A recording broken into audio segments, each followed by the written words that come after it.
Cool. Hello, everybody, and welcome to this Jamlab Meetup. This is a 4-part JAM Cafe monthly event series brought to you by the Civic Tech Innovation Network and Jamlab. My name is Tsepo Chavalala, and I head up the Jamlab program here at West Journalism. And joining me today is Anehi Odoro, who is the founder and editor of Bristol Paper. Hopefully, the other person who will join us later this afternoon is Herman Henry Chinese, the chairman of Soft Tribe and African Echoes. And we also have Moki, who is the executive director of Africa No Filter. Before I jump into today's topic of discussion, I just want to do a bit of housekeeping. In the words of Professor Franz Kruger, please tweet and tweet often using the hashtag Jamlab Meetup. Really want this to be a discussion and would like you to please use the Q&A function that's at the bottom of your screen for any questions that are directed to the speakers. And then for all the comments and all the queries, please have those in the chat function on your right-hand side of your screen. So just so you're aware, this session is being recorded and will be publicly available on all various digital platforms and in different formats after this session. So today's topic, reclaiming African narratives through storytelling. What is needed? It's a conversation we are having in 2 parts, but I will share more details of the second part at the end of today's session. But this also follows on from a conversation we've had late last year during the Urban Festival on reimagining new narratives. At this discussion, we focused on what is the role of the narratives we hold and how can we transform ourselves and our society through these narratives. And now that the need or the rationale has been established following that conversation from last year, today we want to unpack what needs to be considered and what needs to happen next. I'd like to begin with Anehi. Talk us through some of the work that you are doing at Bristol Paper that speaks to the objective of reclaiming our African narratives through storytelling and what you think is needed in order to make progress in this pursuit. Hello, everybody. Can you see me? Yes, Hi. we can. Hi, it's nice to be here. Chepo, thank you for the invitation to be part of this panel. Herman, Moki, it's nice to share this space with you and to share thoughts with you today. Hello, everybody. I am coming in from Madison, Wisconsin in the US. It's about 5 a.m. this morning, but it's really nice to be with you guys today. I have to say, you're looking very good for 5 a.m. I must say. I'm impressed. You are camera ready, good to go. She is indeed. Well, it has to probably do with having been up for a very long time. But yeah, I'm happy to be here, guys. So I am going to talk about Bristol Paper today. Chepo, could you kindly have the slides going? There we go. Oh, good. We could go ahead to the first slide. Okay, so brittlepapercom is a digital content creation site that is centered on African literature. And I think it's been really instrumental for me, at least, in contributing to rethinking how we create content around African literary objects like literature. And for me, in terms of reclaiming Africa's narrative, I see a project like that as being fundamentally one that has to do with representation. But not just any kind of representation, but representation where we as Africans set the terms of our representation.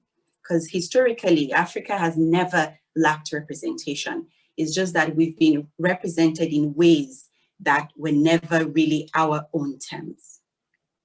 And I'm going to kind of try to quickly have us think about how a digital content creation site centered on literature can actually shift the way we think about Africa as a space and Africa as a rich cultural space.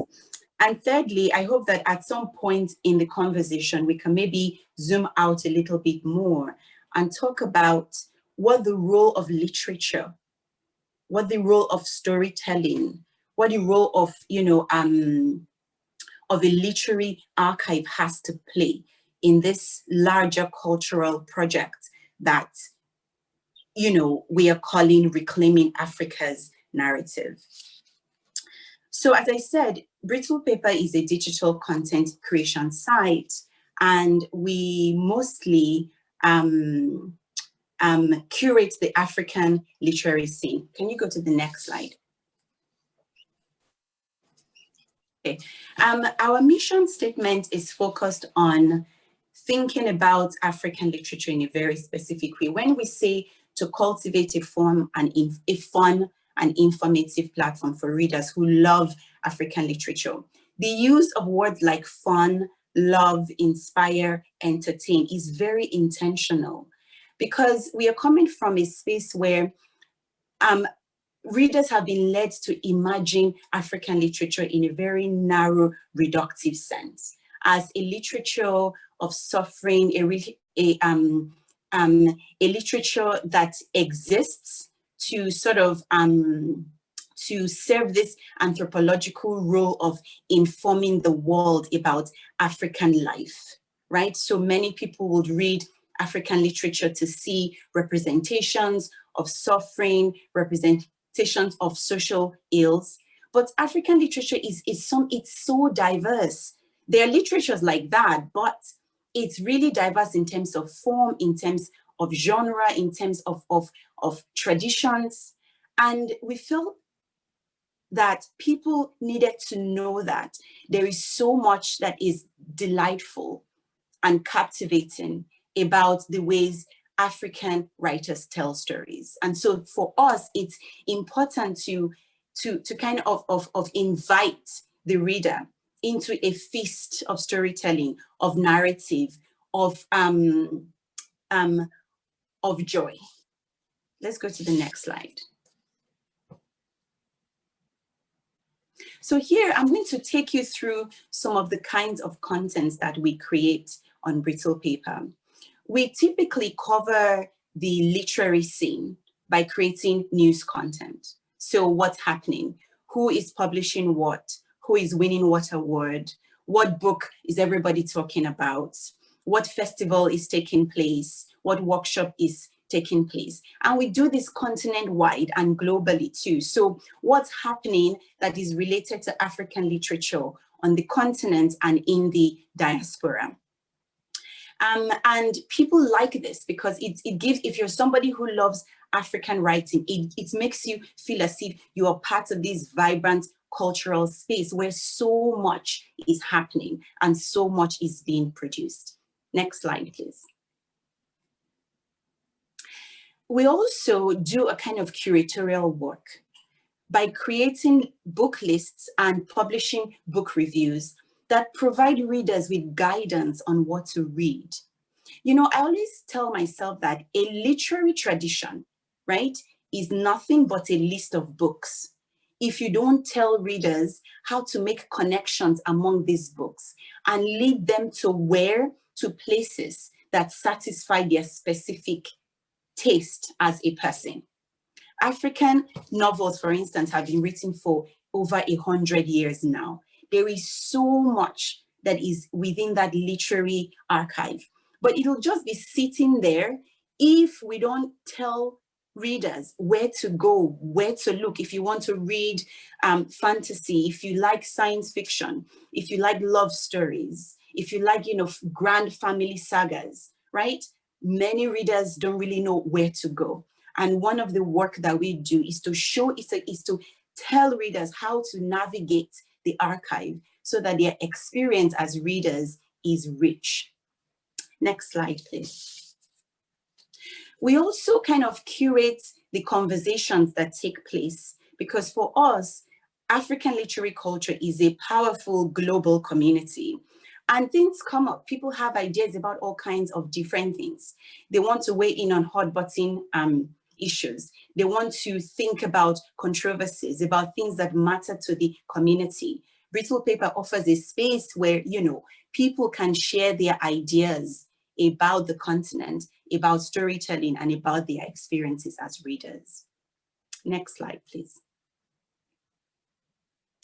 So Interviews have been a powerful way in which we make sure that we capture the multiple voices on the continent, right? Bristol Paper is an Anglophone project in the sense that it is English-centered, right? It's easy to kind of shut out the rest of the continent, which has sort of is something that has plagued African literature in the sense that, you know, you have Lusophone literature, Arabophone literature, Anglophone, Francophone, Hispanophone, and we exist in these silos. But I find that interviews can be a good way to get writers in all these different traditions talking about their work, talking about their world, and the impact of their literary traditions. Next slide, please. And one thing that we do that our readers love is that aside from curating the literary culture in terms of, you know, hard literary news, we also kind of inject a little bit of fun into things by following African writers as they live their lives as people, right? So for instance, you know, who is getting married, who is declaring their relationship on Instagram, who is pregnant, who recently had a baby. News like this, content like this kind of give readers a fuller, richer sense of what the community is. That, look, this is a real community where we come together to read books, think about books, but also where we live. Next slide, please. And of course, we cover events as well. Next slide. And so this is something that we do that we really love. Bristol Paper is a kind of incubation space for writers. We publish, you know, emerging voices, new people coming on, trying their hands at writing. We publish poetry, fiction, essays. But one of the things that we do that we really love is that we also publish anthologies.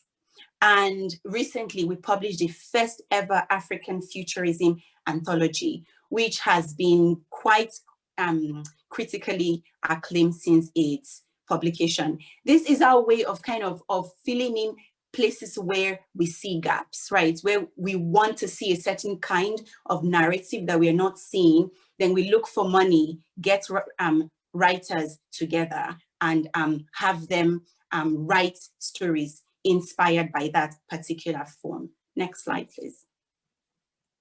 And, you know, we also curate the culture itself.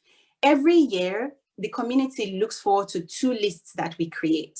At the end of the year, we create the 50 notable African books. And it is really popular. You know, everybody looks forward to it because it kind of pulls everything together and shows you how rich and amazing a particular year has been in terms of African books. Then in January, we publish what is called the most anticipated African books of the year. This year, there were 55 books on that list that included everything from science fiction, romance novels, scholarly text, memoirs, exploring all facets of life. And for us, it shows what is beautiful about African literature. And every year we also pick somebody who we award the African Literary Person of the Year award to. It's something that everybody in the community also looks forward to. Next slide, please. And we have this special project on Instagram that we really love, where we curate the African literary scene in a way that is that takes into account the archival power of social media. And for us, seeing that we are living at a time when social media is becoming the space for civic discourse, it's important that we adapt African literature to these new digital spaces. And one thing it does is that it contributes towards adapting African literature to the new generation of readers, right? There are readers today for whom colonialism doesn't mean the same thing that it meant for people before. There are readers for whom technology constitutes their world and their lives. How can we ensure that as history progresses, African literature is moving with the times, and that new readers are finding new ways to connect with it and to make sure that African literature continues to be a conduit for their own cultural experience. That for us is something that has to happen in the digital space. And hopefully as we talk more, we can talk about what literature does in a more broader sense for reclaiming our narrative, but also specifically what digital technology does for this work. Thank you. Thank you so much, Anehi. And I wanna touch on that because that's something that really sits on my heart in reaching audiences through digital. And more often than not, our work often reaches those living in urban spaces. How do we reach those who are living in the periphery, in the rural areas, with this kind of information? I mean, I will say that we have to fight the battles, from two fronts, right? It's easy to begin to think that the digital is the beginning and end of the world, and to imagine that everybody is there, but everybody isn't there, as you're mentioning. And so that's why we need to also pair the digital with actual real life events in the world, right?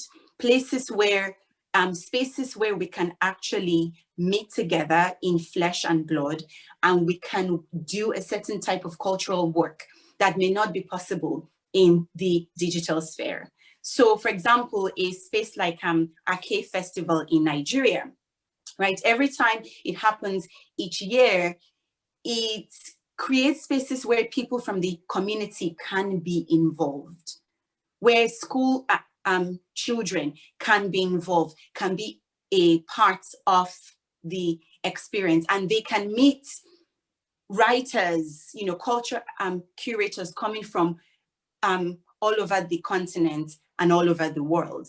So finding a way where we can ensure that we are always creating physical, real spaces that are immediate and close to the community is very important, and and works very well with the digital, because I think that the divide or the difference between the digital and the physical is very blurred. But it's important that we understand that everybody is not in the digital space, and that we have to create these other spaces where we can actually reach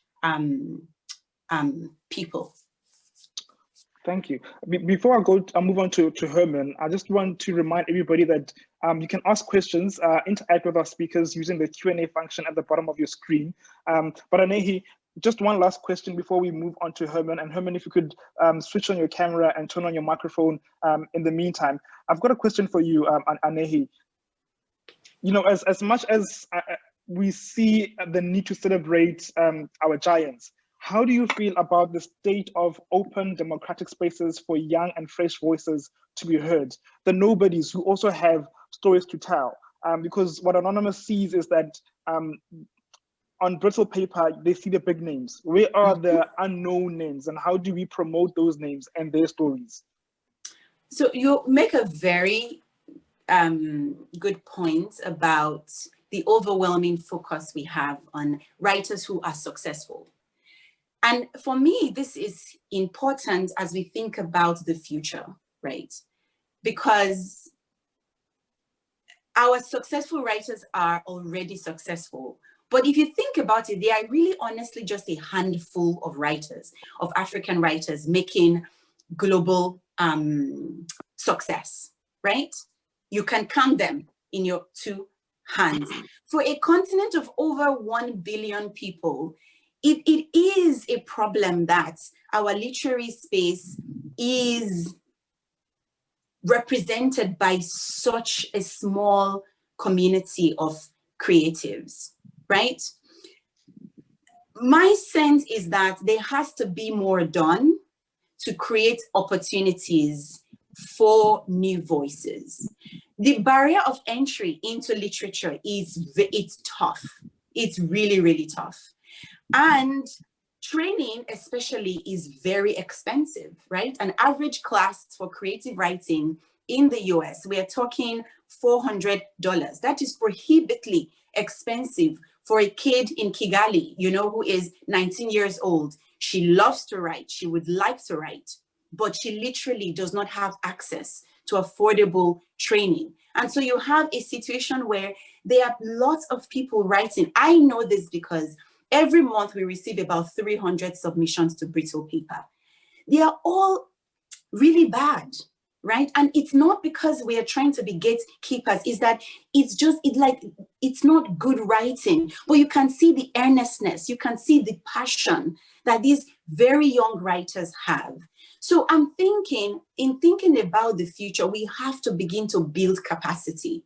We have to create a situation where writers on the continent, aspiring writers on the continent, have access to affordable training platforms where they can actually write and where they can know where to go for opportunities. Right now, it's about who you know. If you know someone, they can tell you how to get opportunities for publishing. That's not okay. We need to create an army of writers if we are really serious about reclaiming our narrative, as opposed to depending on the 20 or so writers, you know, who are already successful. So you're absolutely right that there is a gap there that needs to be addressed.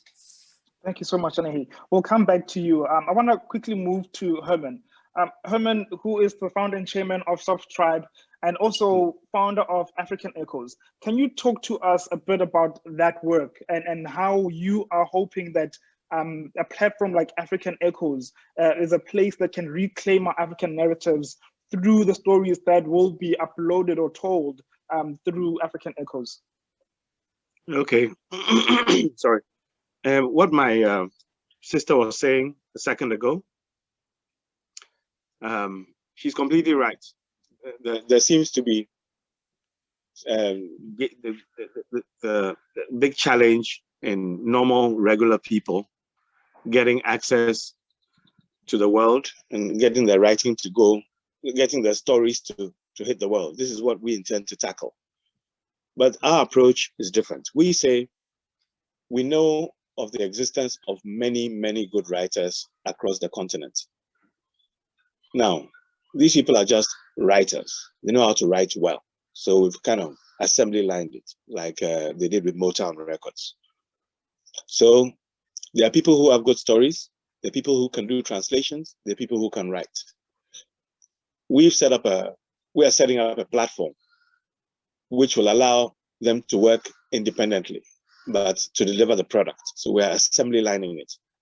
So what we are doing is basically somebody who may not even speak English or French. We have a very good story. They deliver the story to us. We farm the story out to the simple story, verbal, in audio, to our group of writers from around the world, mainly Africans, but non-Africans can participate.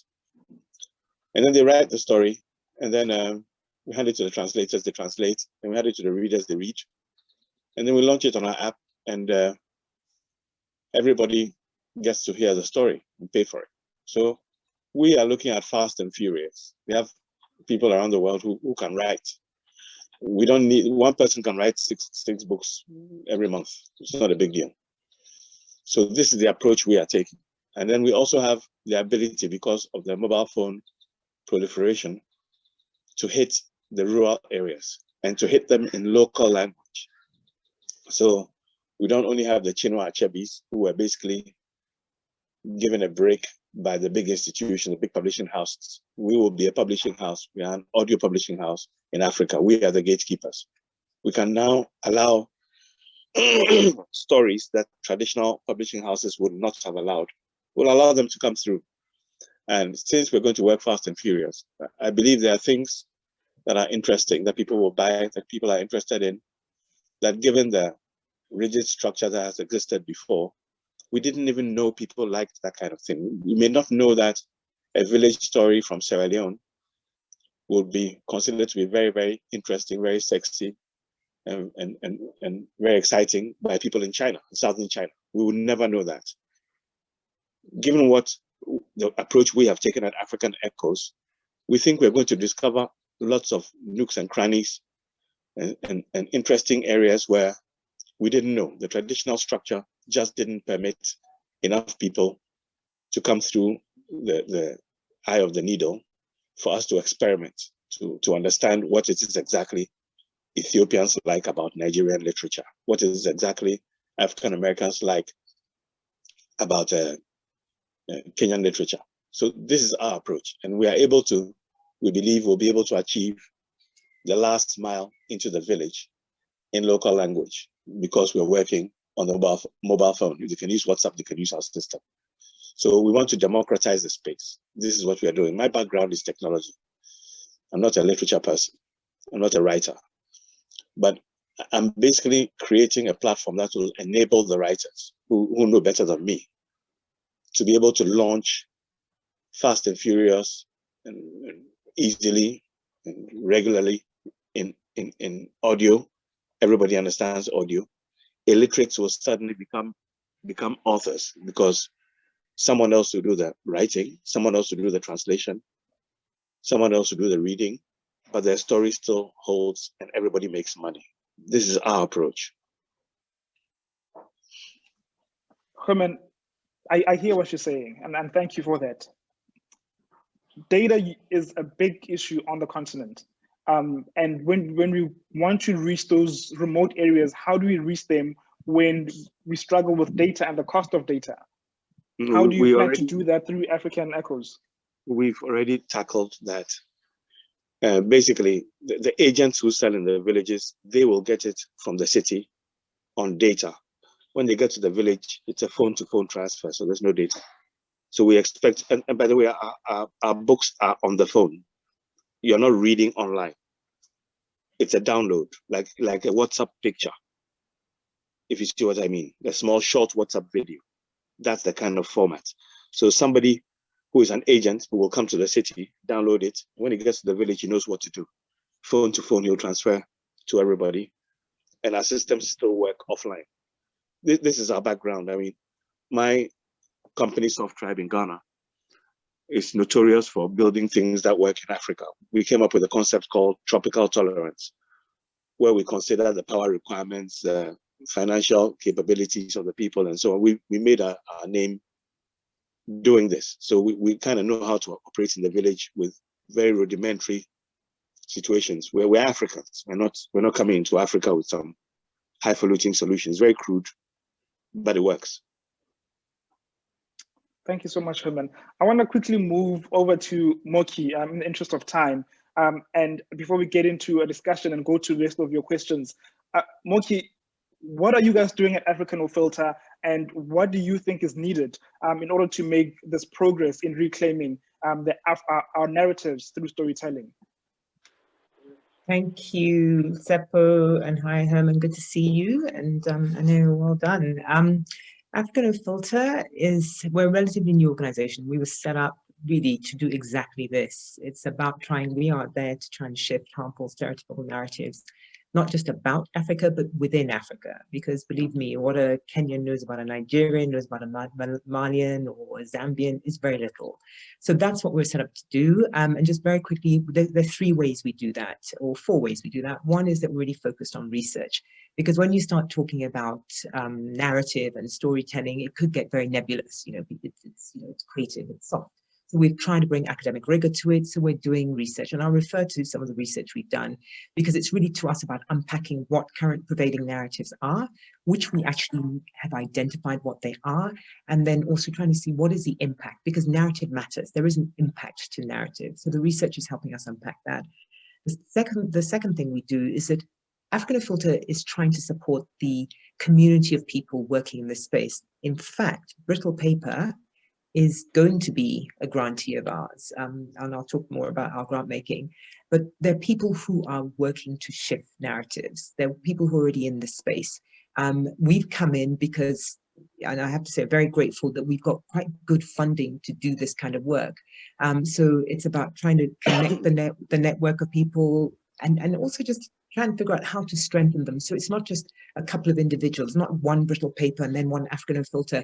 It's a group of people collectively working to shift narratives and introduce new, more compelling narratives about the continent. That's the second thing we do. The third thing we do is that we crowd in new narratives. And it's very easy for us to say we're not happy with the current narratives about the continent, about our countries, but sometimes we don't articulate what we want the narrative to be. So our new narratives work is really about crowding in new storylines, and that's where our grant making happens. We give grants to individuals, to organizations, and organizations that train people, storytellers. And that's to do two things. One is to create projects that create more content, and another is that we give grants to organizations that align to our mission. So organizations that just by nature of what they do, they're setting out to shift narratives, like, Bristol Paper being one, from media perspective, the continent being another, because what they do is they try and shift narratives just by virtue of what they do. And the fourth and final thing that we do is disruption. And disruption is where African No Filter creates programs that we feel challenges and disrupts current narratives. So we want to set ourselves up as a bit of a watchdog for the industry, only because we believe there's a gap and somebody should do it. And there's a number of projects we've got on under there. Just, one of the, I'll just tell you about two of the ones that I think are quite important.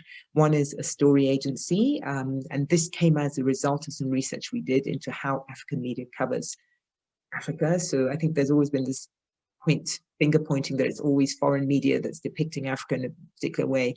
What we found was that actually African outlets are as complicit in stereotyping other African countries, because the research we did showed that 81% of the coverage that we found in African outlets about other African countries was that hard news stuff, like conflict, wars, politics. It's the hard news that sort of takes us back to that stereotypical idea. It's stories of poverty, of poor leadership, of corruption, of disease. 80% of the stories we saw were of that, and that was in African outlets. So what we found was that human interest stories was resulting in about, I think, 7% of the content was human interest stories. 4% of the content was arts and culture related stories. So we're not even learning anything about our creativity and innovation. So basically, the story agency was set up to sort of counter that, saying that we're going to be like a Reuters or an AFP, where we're producing soft news stories for African outlets to take under Creative Commons. So it's free for them to publish. So the idea is we're creating content that connects the continent. That's what Story Agency is. And then the other quick one I'll do is the Global Media Index, which we're looking at creating, which is taking 15 to 20 of the top global media outlets that cover and have influence in Africa and ranking them. We're looking at two things. One is how diverse is their newsroom, and just hard metrics like how many African stories do they cover? How many Africans are actually writing these stories? How many stories do they, how many stories are covered? And then the other piece is what is the content of the story? So it's content analysis, looking at, is the story positive? Is it negative? So that's the Global Media Index. So let me stop there on what Africa No Filter does. But the couple of things that we've realized since we've been doing that is that the prevailing narratives about the continent are threefold. One is that Africa is somehow broken because everybody wants to try and come in and fix us. That's the first one. The second one is that we lack agency because we can't seem to fix ourselves. We don't, we're always looking outside. And the third one is that we're dependent. We don't seem to be able to do this ourselves, so we always require other people to do this. Those are the prevailing narratives we identify from a lot of research that we did. So what I've seen that we as Africans need to do is, first of all, we need to take back the pen. As in, we need to write those stories. And that's why I love the work that Bristol Paper is doing, in that, we can't rely on outside sources to define us. That's the first thing. And I think we have, for a lot of reasons. The media industry and the creative industry is cash-strapped on the continent. There isn't a lot of money going in. African No Filter is one of the very few African-based funders who are funding creatives. The rest are, Ford Foundation, there's, the Germans, the French, but there's very few Africans. We don't seem to prioritize that a lot. The second thing I think we need to do is that we need to take an interest in each other. Right now, we saw there was a newspaper in South Africa that the editor told us she has no coverage. She does not focus any stories at all on anything outside of South Africa because she says, I don't think my readers are interested. It's a valid point. It is a valid point. Are we watching each other's movies? Yes, we know that non-Nigerians are watching Nollywood, but a lot of other countries are making movies. Are we reading each other's books? To Herman's point about, we can just put books out there and assume people are, because of digital platform, people will read them. I wonder if we're sufficiently interested in ourselves as Africans to consume our own content. We've been hoodwinked by Hollywood. In fact, we did a piece on the Coming to Africa movie recently. It's not up to America, it's not up to Hollywood to define or write our story, but unfortunately they got the platform. And they've got the influence and the spread. And that brings me to the third point, is that right now, I don't think as Africans, we occupy the right spaces to influence our stories. There's a lot of great content out there. There's a lot of amazing content that's being written, that's being put on websites, but who's reading it? Where, who's being influenced by it? Do we as Africans know each other? So there's a lot of questions I would ask us to consider as Africans, because this thing about our narrative and, us owning our story, writing our story, there are many people who are doing it, but is it breaking through? That's the question I'd love to know the answer to. So let me stop there. Thank you so much, Moki. And one question that really speaks to what you've been saying is the Pan-African dynamic, when you talk about diaspora, is the African dynamic enriching or is it conflictual? From a consumption perspective, is there a strong diaspora demand or a purchasing power to help resource this and create a demand for African content? It's funny, I actually think the African diaspora is actually pretty strong in terms of they are interested in content from the continent.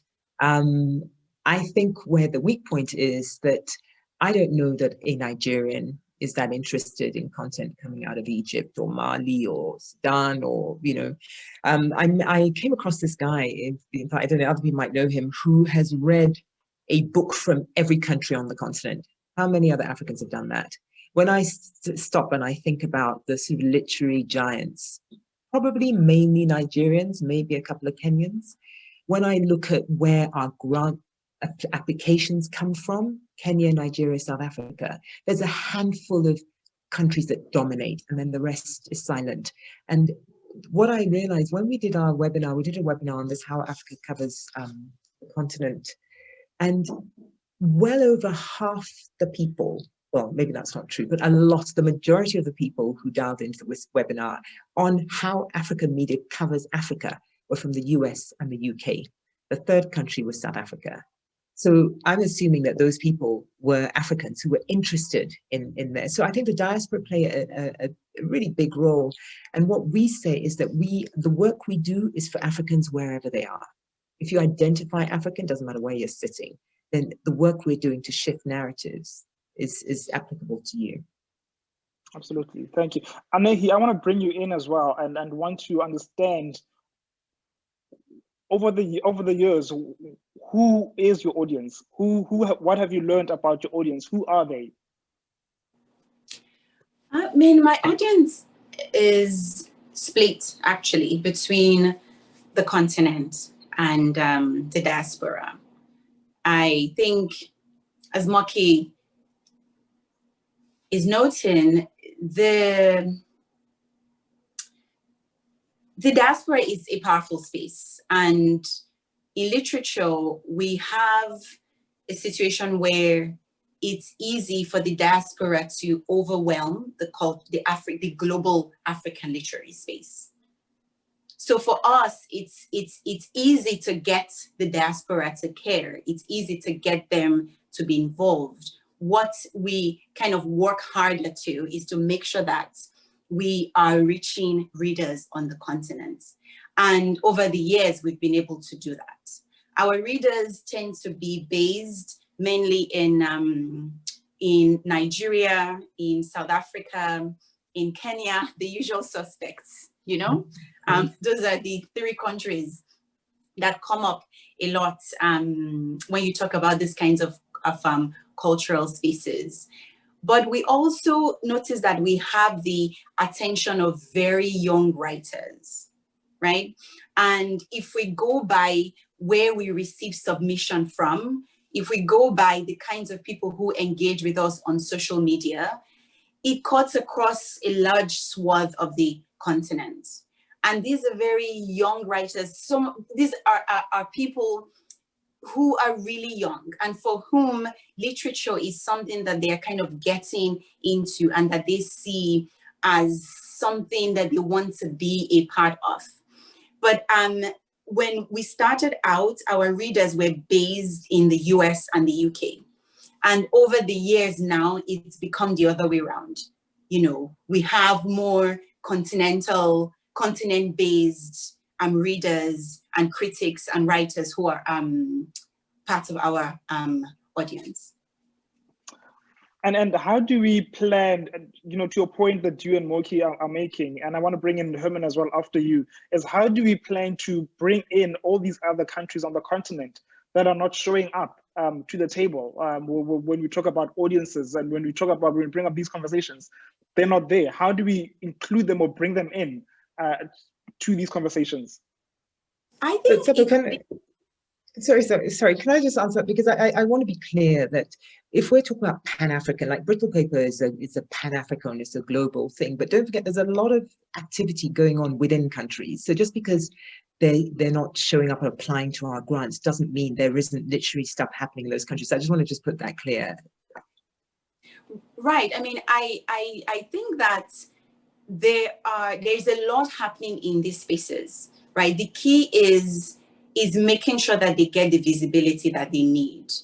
And that's why when we started out, it was important to us that Bristol Paper does not become a Nigeria focus space. I am Nigerian. And it's easy, right? And there's a way in which Nigeria and South Africa in the literary world kind of dominate the Anglophone African literary space. So it's easy that you could curate things in such a way that those worlds are dominant, are the most visible. So what we do is that we kind of carefully curate things happening on the continent so that we can talk about what's happening in other spaces. In Namibia, for instance, we want to know what platforms are people creating, who is writing, who is publishing in those spaces. And I think that people get brought to the table when they see themselves represented in that space. So in the past 1 year, we've been able to kind of to curate various things in the Namibian literary space. And in part because of that, we've seen interest from that side of things. So creating a space that is truly Pan-African, where everybody feels like their stories are being represented, is part of how you get people together. Because I don't know if I were not Nigerian, if I would care about a space where it's as if my world is not visible and it's just, you know, it's only Nigeria that exists there. But if I get to a space and I see that I am represented, then it makes me open to experiencing or engaging with other worlds. That's so again, the key is curating space in such a way that it's not a kind of insular South African project or Nigerian thing where everybody feels like their story in the literary community is being told. Absolutely.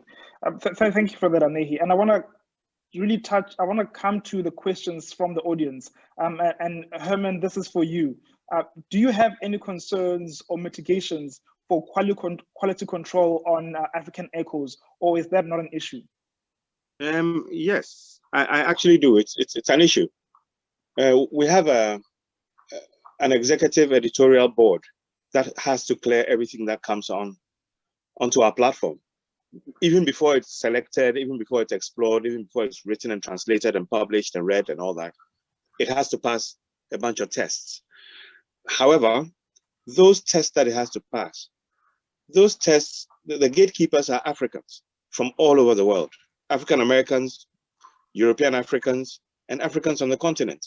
The kinds of people who have an idea of what kind of book they want to come through. So suddenly, as Africans, we get to tell our own story. We are the gatekeepers. So I have like 15, 20 people, good caliber people from all over Africa who are standing by, and the stories go to them, and then they pass them, and then they go. So there's some semblance of quality control. However, I'm sure that you would appreciate that my editorial team is different from the one at Longman or Penguin Books. These are Africans. They understand, they're from all over Africa. So I expect that lots of stories will pass, whereas they may not have passed in the traditional publishing houses. Lots of them will pass on my side. And don't forget, my writers are also pre-selected. They're good quality. They're Africans for the most part. So the quality will be kept up because the people participate, the participants and the players are good quality. Does it answer your question? Absolutely. Thank you, Herman.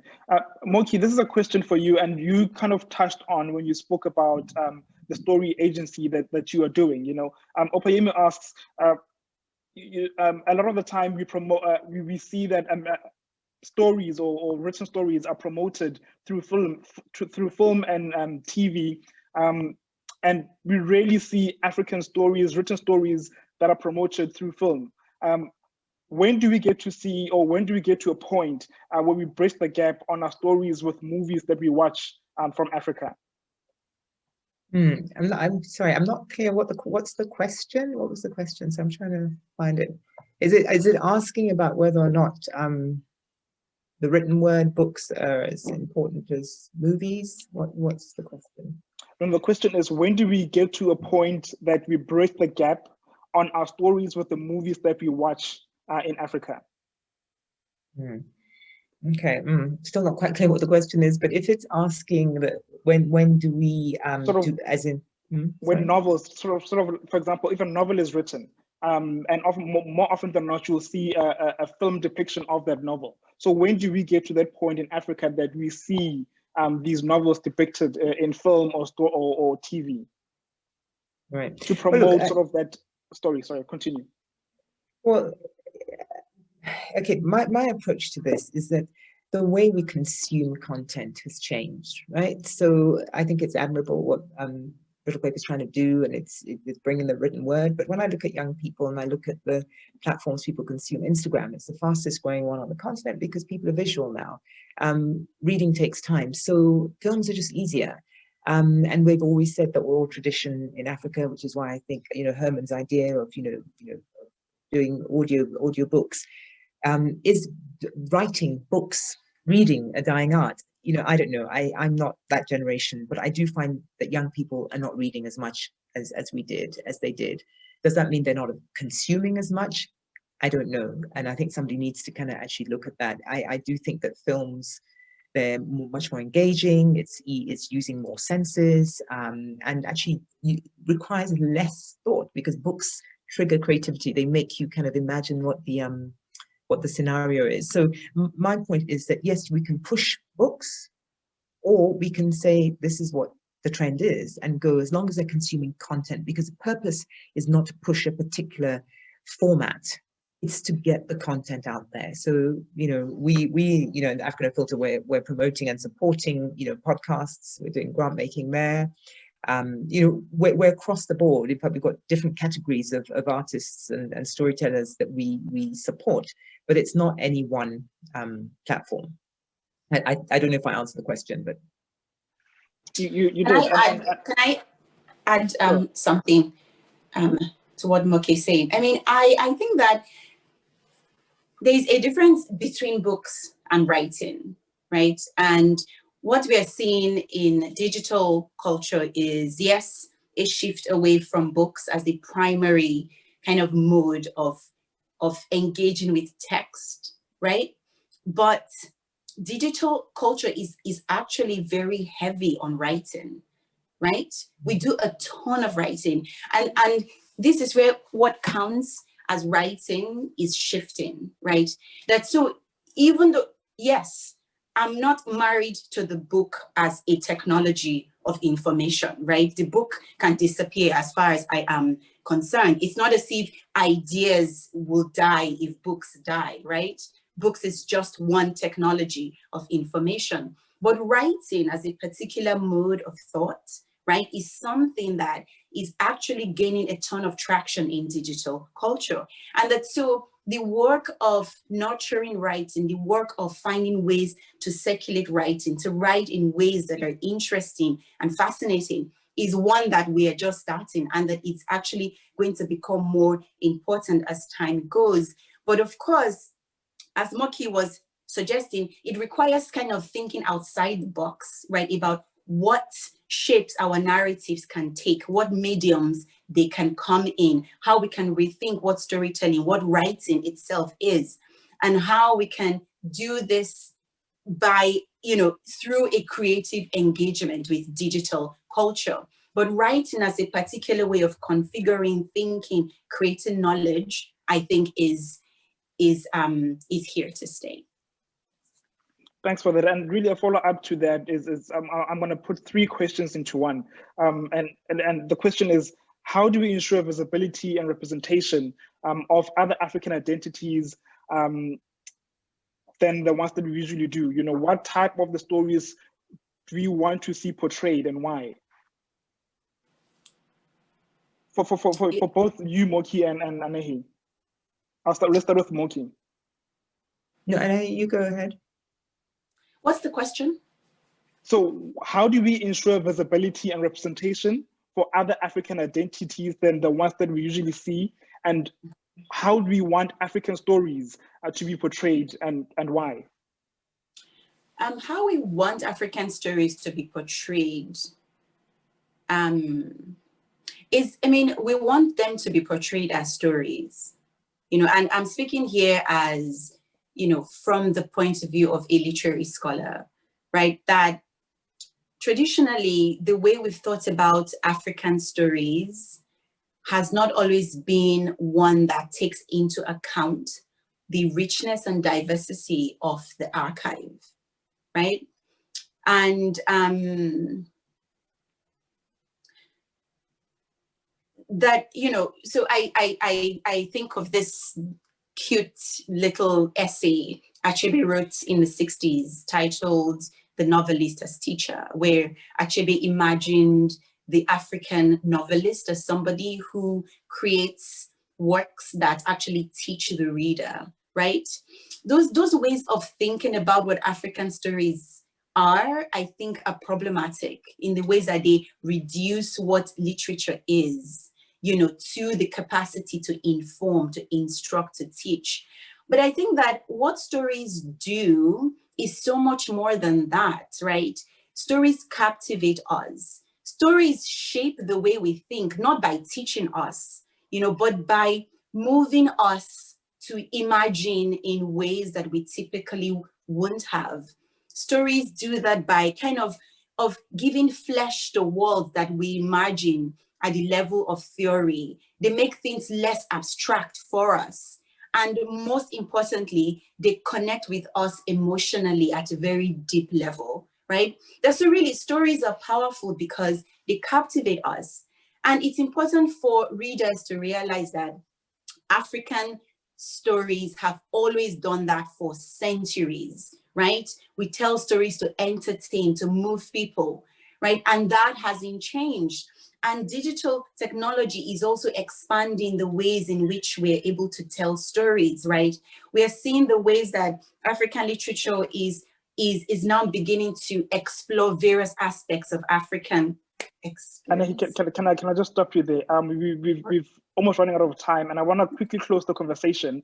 And I want to start with Moki because she has to drop off quickly for another meeting. Moki, quick question, and ultimately, what are the practical barriers and opportunities that we see to advance this agenda of reclaiming our African narratives, and who must do what about it? As you close off.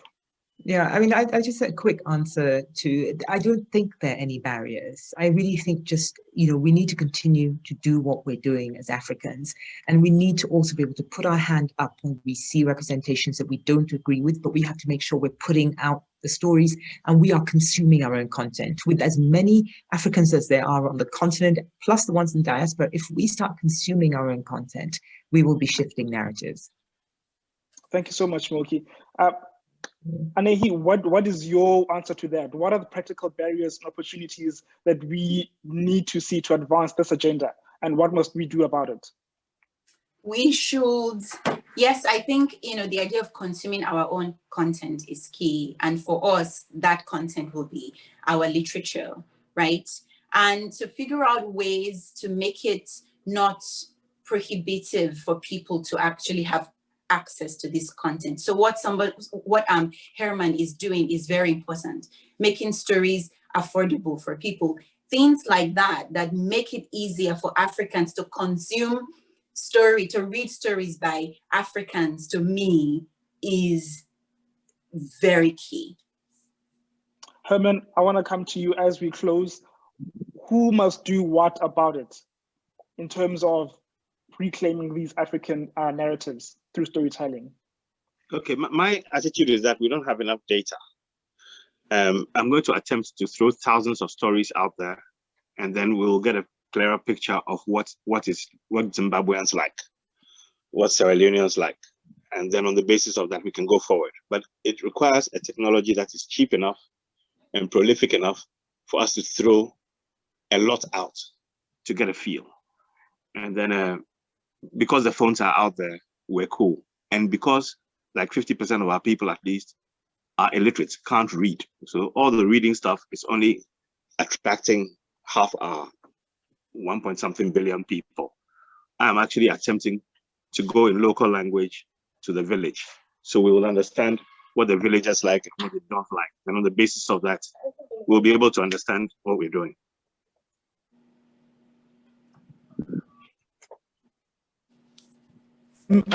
Today's discussion, but obviously we'll love to continue this conversation. I want to say thank you to Anehi, thank you to Moki, who had to leave quickly, and also thank you to Herman for all your insights and your contribution to this conversation.